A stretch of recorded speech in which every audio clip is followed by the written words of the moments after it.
You see, everybody can establish a vision for your life financially in that concept right there. Personal financial success.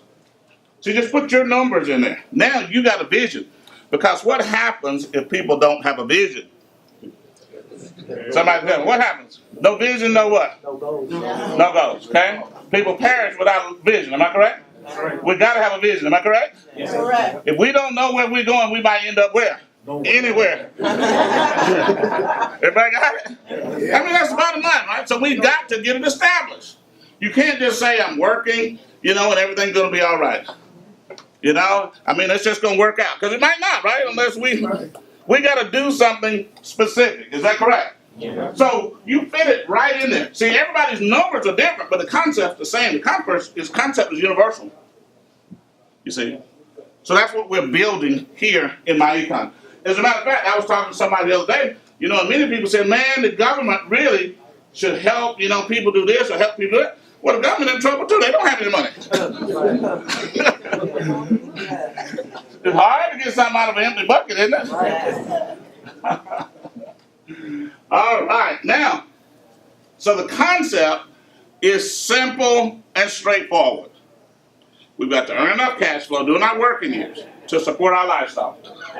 And while we're doing that, simultaneously, we've got to invest enough money to build those retirement assets.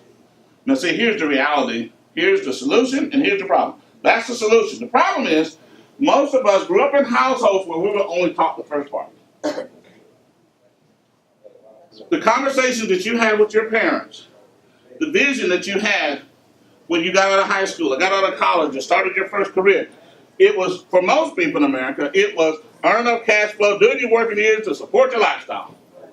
And then if you were really good, your parents might have said, and put a little bit away for a rainy day.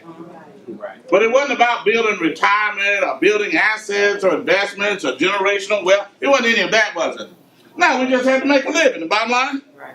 Because the world was different. Because what did they say? Go to school, get a good education, get a good job with some what? Benefits. Now I know y'all know that, right? Go to school, get a good education. I'm going to call your parents. I'm going to call your parents. Go to school, get a good education, get a good job with some what? Benefits. Because the company was going to take care of the retirement, and Social Security was going to kick in, and it was all going to be hunky-dory. Is that the way it worked? That was the vision that we were told. And the baby boomers, I'm a baby boomer, I'm 56. We all got caught right in the middle of that game, didn't we? Now, the Generation X right behind us, now they're almost all of them going to have to do all of this by themselves, aren't they? Yeah.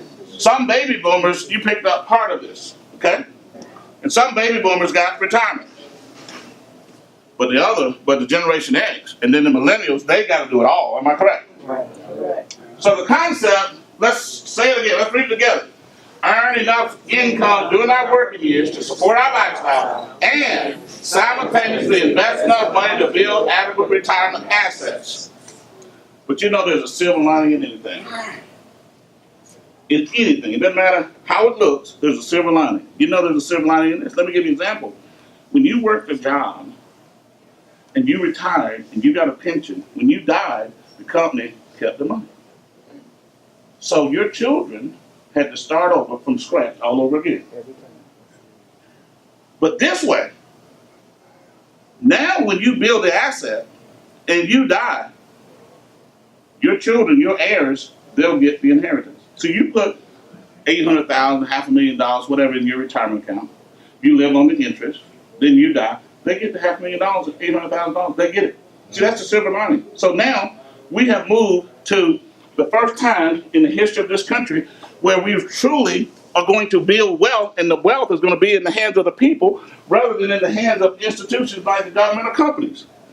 Because you think about all of those pensions that have been paid over the years, people got the money, but when they died, bang, the pension stopped, right? Then their children have to start. So there's a silver lining in this, isn't it?